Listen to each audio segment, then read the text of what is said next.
அனைவருக்கும் வணக்கம். தெய்வீக பலன்கள் சேனல் சார்பாக தங்களை அன்புடன் வரவேற்கிறோம். இன்று நம் காணொலியில் காண விரும்புவது மகாபரணி சிறப்புகளை பற்றி இந்த காணொலியில் பார்க்கலாம். வாருங்கள் காணொலிக்கு செல்லலாம். மறக்காமல் ஒரு சப்ஸ்கிரைப் செய்யவும்.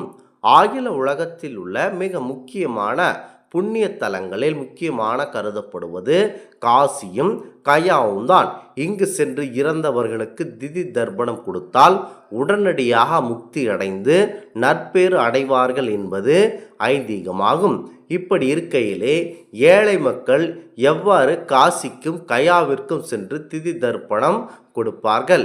இப்படி ஒரு மக்கள் வருத்தப்பட்டு கொண்டிருக்கையிலே அங்கு சென்று திதி தர்ப்பணம் கொடுத்தால் என்ன பலன் கிடைக்குமோ அவ்வாறு சிறப்புக்குரிய நாள்தான் இந்த மகாபரணி நாளாகும். இந்த மகாபரணி நாளில் திதி தர்ப்பணம் கொடுத்தால் காசிக்கும் கயாவிற்கும் சென்று திதி தர்ப்பணம் கொடுத்த பலன் கிடைக்கிறது. மகாபரணியில் இறந்தவர்களுக்கு தர்ப்பணம் கொடுத்தால் அவர்கள் இறை நிலையாகிய முக்தியை அடைவார்கள் என்பது ஐதீகமாகும்.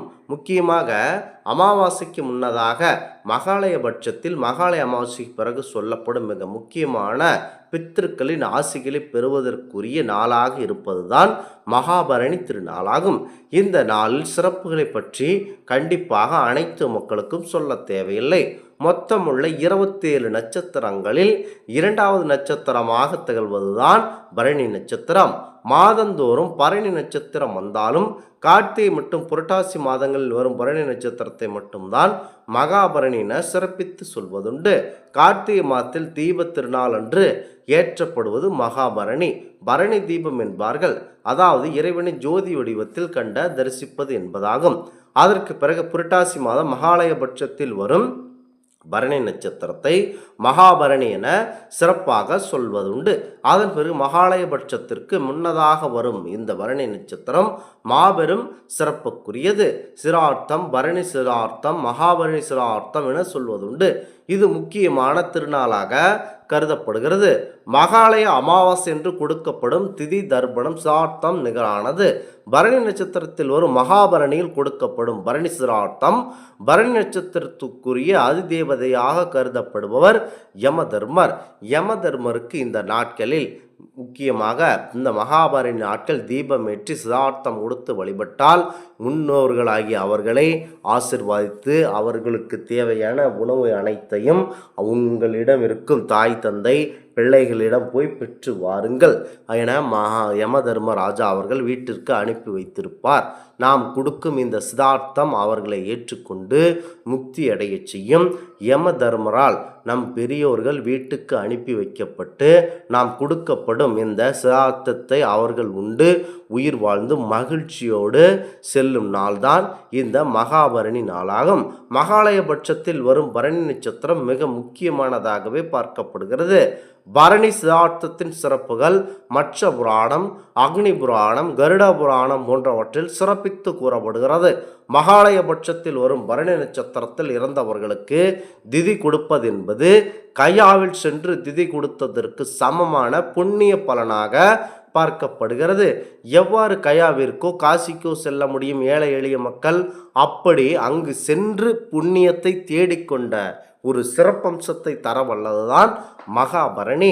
பரணி நட்சத்திரத்துடன் இணைந்து வரும் சதுர்த்தி என்று பஞ்சமிகளும் முன்னோர்களுக்கு சிதார்த்த சடங்குகளும் செய்வதும் மிக முக்கியமானதாகும். இது மகாலய அமாவாசை என்று திதி கொடுத்ததற்கு இணையாக சொல்லப்படுகிறது. எப்படி மறைந்ததை மகாலயபட்சத்தில் விடு என சொல்வதை கேட்டிருப்பீர்கள். அதுபோலத்தான் மகாலய அமாவாசையில் கொடுக்கின்ற திதி தர்ப்பணம் விட இந்த மகாபரணி நாளில் கொடுக்கப்படும் சிதார்த்தம் மாபெரும் சிறப்பு உள்ளது. அதற்கு இணையானதாக சொல்லப்படுகிறது.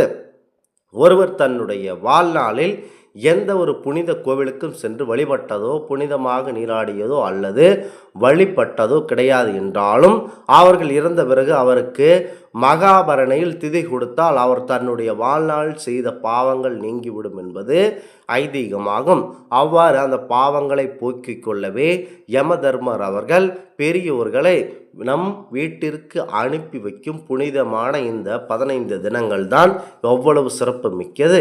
அந்த வகையில் இந்த பரணி நட்சத்திரத்தில் இவ்வாறு சிதார்த்தம் தர்ப்பணம் கொடுத்தால் அனைத்தும் முன்னோர்கள் பெற்றுக்கொள்வார்கள்.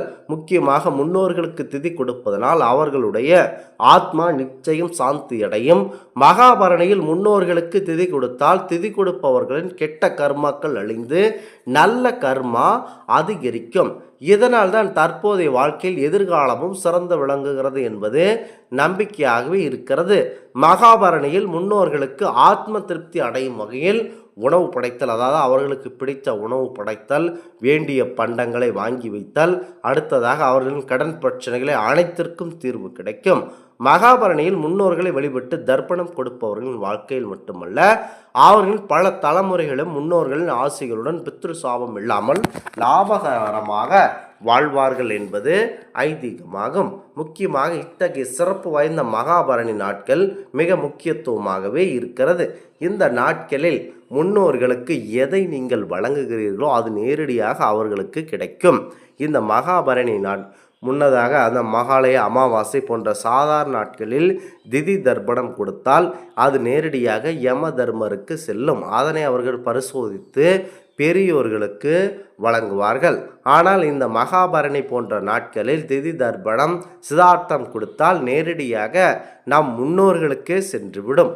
அவ்வளவு சிறப்பு அவர்கள் அதை தானாக உட்கொண்டு அதில் உயிர் வாழ்வார்கள்.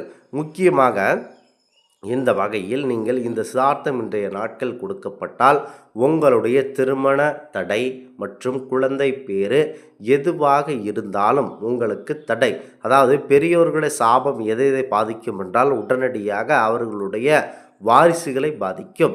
அதந்த வகையில் வாரிசாகிய குலதெய்வத்தை வணங்க மற்றும் பெரியோர்களின் ஆசி பெற்றால் குலதெய்வத்தினுடைய அருள் நமக்கு நேரடியாக கிடைத்துவிடும்.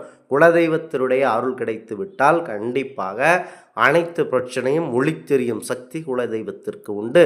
பெரியோர்களுடைய ஆசையை இவன் நிறைவேற்றவில்லை, எவ்வாறு நாம் இவனுக்கு உதவுவது என குலதெய்வம் நினைத்து கொண்டிருக்கும். அந்த வகையில் இந்த மகாபரணி தீபத்தில் கண்டிப்பாக பெரியோர்களுக்கு திதி தர்ப்பணம் செய்து விட்டால் கண்டிப்பாக அவர்கள் மோட்சத்தை அடைந்து நமக்கு வாழ்த்தி விடுவார்கள். அப்போது நம்மை பெரியோர்கள் வாழ்த்தும் போது கண்டிப்பாக குலதெய்வம் நமக்காக இறங்கி வந்து அருள் புரியும் என்பது ஐதீகமாகும். இந்த ஆன்மீக தகவல் உங்களுக்கு பிடித்து இருந்தால் தெய்வீக பலன்கள் சேனலை கண்டிப்பாக சப்ஸ்கிரைப் செய்து கொள்ளவும். மீண்டும் ஒரு நல்லதொரு காணொளியில் உங்களை சந்திக்கிறோம். நன்றி, வணக்கம்.